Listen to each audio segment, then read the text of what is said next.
अमीरुल अजीम साहब, ये बताइए कि आप लोग भी आजकल एक धरना दिए हुए हैं इस हुकूमत के हवाले से, बलदियाती जो इन लोगों ने इंतखाबात कराने उस हवाले से भी एहतजाज भी करते हैं, लेकिन आप लोग तो इत्तेहादी भी रहे हैं इसी हुकूमत के, तहरीक इंसाफ के साथ पिछले दौरे हुकूमत में। आप क्या कर सकते हैं?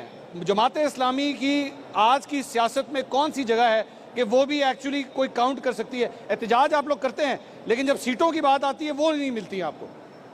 अच्छा, ये हमें बड़ा ताना मिलता है कि हमारे पास सीटें कम हैं। उसकी वजह ये है कि हम एक नज़रिए के ऊपर चल रहे हैं और जितना भी हमारे पास वोट है वो उस नज़रियाती और अपनी खिदमत का वोट है।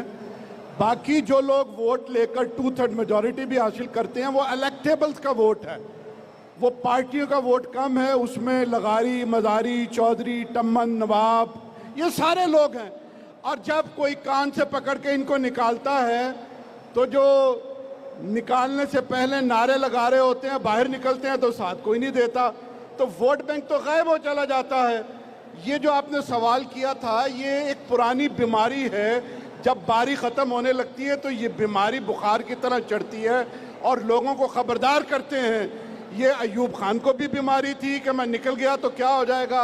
उसके बाद याह्या खान ने भी कहा कि मैं निकल जाऊंगा और उसको निकालते निकालते हमने मुल्क जो है वो 2 टुकड़े कर दिया। जब ये लोग निकलते हैं तो कौम को पता लगता है कि ये खड़े कहाँ थे, किस सहारे के ऊपर खड़े थे। और इस वक्त पंजाबी में वो जो मुहावरा है ना, कहना तीनों ते सुनाना नोनू, ये निकालने से पहले जब ये कहना शुरू करते हैं तो ये आवाम को कह रहे होते हैं, लेकिन बुनियादी तौर पे ये सुना रहे होते हैं सिलेक्टर्स को कि जनाब अब हमारी बारी क्यों ख़त्म हो रही है। तो जमात इस्लामी का मसला ये है कि ना वो रेफरियों की तरफ देखती है, ना सिलेक्टरों के पीछे चलती है। हम चाहते हैं कि आइए नज़रिए के साथ चलेंगे तो इस मुल्क को खुशहाली मिल सकेगी, इस मुल्क को अमन मिल सकेगा। जो बेसिकली सवाल है वो इस्लामी जमीयत के रिप्रेजेंटेटिव सर से है कि सर आप लोगों का नज़रिया बेशक इस्लामी है, लेकिन हमने हमेशा आपका पॉलिटिकल स्टैंड देखा है। हमने कभी उस नज़रिए को एज सच इस्लाम को कैरी करते नहीं देखा। हम आज भी एक मुस्लिम स्टेट हैं, इस्लामी स्टेट नहीं है। वी हैव मतलब कोई इस्लामी जो बेसिक शरीयत है वो नहीं है। तो अगर आप आते हैं, हम आपको सपोर्ट करते हैं, बाकी हमने सबको आजमा लिया, ठीक है। अगर आप आते हैं तो क्या इस्लामी स्टेट हम अपने मुल्क को बनता देख सकते हैं? क्या इस्लामी शरीयत हमें नाफिज होती नजर आएगी? आप ये कर सकते हैं? ठीक, देखिए, इस्लाम जान, माल, इज्जत और आबरू का तहफ़्फ़ुज़ और उसकी ज़मानत देता है। पाकिस्तान का मसला ये है कि हम बयान पे जाते हैं, तकरीर पे जाते हैं, मंशूर पे जाते हैं, हालांकि अल्लाह ताला ईमान के हवाले से भी ये कहता है कि ईमान मशरूत है अमल के साथ। अमल साले होगा तो वो ईमान मकबूल होगा। जमात इस्लामी के पास सलाहियत है। हम बग़ैर हुकूमत में आए हुए सिर्फ अपने चंदे और अतियात जमा करते हुए डिस्पेंसरियाँ बनाते हैं, ब्लड बैंक बनाते हैं, स्कूल बनाते हैं, कॉलेज बनाते हैं, कोरोना में लोगों के घरों में जाकर उनको इज्जत एहतराम के साथ खुराक पहुंचाते हैं। अगर यही लोग इखलाक और किरदार और नज़रिए के बुनियाद पर इस्लामाबाद पहुंचेंगे और इक़्तिदार के ख़जाने इनके हाथ में होंगे तो यकीनन पाकिस्तान के अंदर कोई मसला सर नहीं उठाएगा, लोगों को तालीम मिलेगी।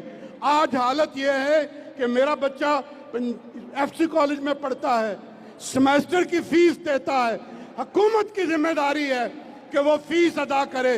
लेकिन हुकूमत क्या कर रही है कि अगर वो 1.25 लाख रुपए की सेमेस्टर की फ़ीस दे रहा है और 15,000 रुपए हुकूमत टैक्स ले रही है। जिस चीज़ को हुकूमत ने तलबा के लिए फ्री करना था और तलबा से टैक्स वसूल कर रही है, वो हुकूमतें जो हैं वो अदालत के कटहरे में पहुंचनी चाहिए। मैं समझता हूं कि हमारे पास वो सोच है, वो इखलाक है, वो किरदार है, वो तारीख़ है कि हम इंशाअल्लाह ये मसाइल हल कर सकते हैं और हुकूमत में आए बगैर हम बड़े पैमाने पे हल कर रहे हैं। सर, मेरा सवाल अमीरुल अजीम साहब से है कि आपने लाखों रुपए लगा दिए यहाँ पे सी लाहौर में, स्टूडेंट्स को बुलाया है पूरे लाहौर से और आपने यूथ के लिए ये प्रोग्राम किया है। तो जमात इस्लामी के साथ आप यूथ को कैसे स्टैंड होता हुआ देख रहे हैं और आपकी क्या पॉलिसी है कि यूथ के लिए जमात इस्लामी क्या कर रही है? यूथ हमारे सरों का ताज है जनाब। जमात इस्लामी की पूरी क़यादत सरमायादारों और जागीरदारों पर मुश्तमिल नहीं है, उन लोगों पर भी मुश्तमिल नहीं है जो कभी एक पार्टी में होते हैं, कभी दूसरी पार्टी में होते हैं। जमात इस्लामी की क़यादत आप जैसे लोगों पर है जो सी लाहौर ऑर्गेनाइज करती है और बाद में फिर जमात इस्लामी की ऑर्गेनाइजेशन को चलाती है। जमात इस्लामी के अमीर सिराजुल हक साहब तालिब इल्म थे, दीर के गांव से ताल्लुक़ रखने वाले हैं, कोई पैसा नहीं है, जागीरदार नहीं है। इसी बुनियाद के ऊपर कि उन्होंने एक नज़रियाती कारकुन की हैसियत से ज़माना तालिब इल्मी में जद्दोजहद की और आज वो जमात इस्लामी के अमीर हैं। ये हमारी तारीख़ है और इंशाअल्लाह इसी पर हम जारी रखेंगे। अमीरुल अजीम साहब भी कुछ ऐड करना चाहेंगे?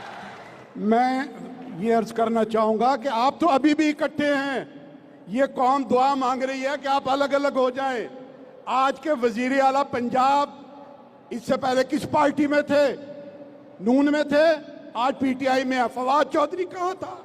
फरदौस आशिक अवान कहाँ थी? मसला ये है 40 चोर इकट्ठे रहते हैं, अली बाबा बदल जाता है।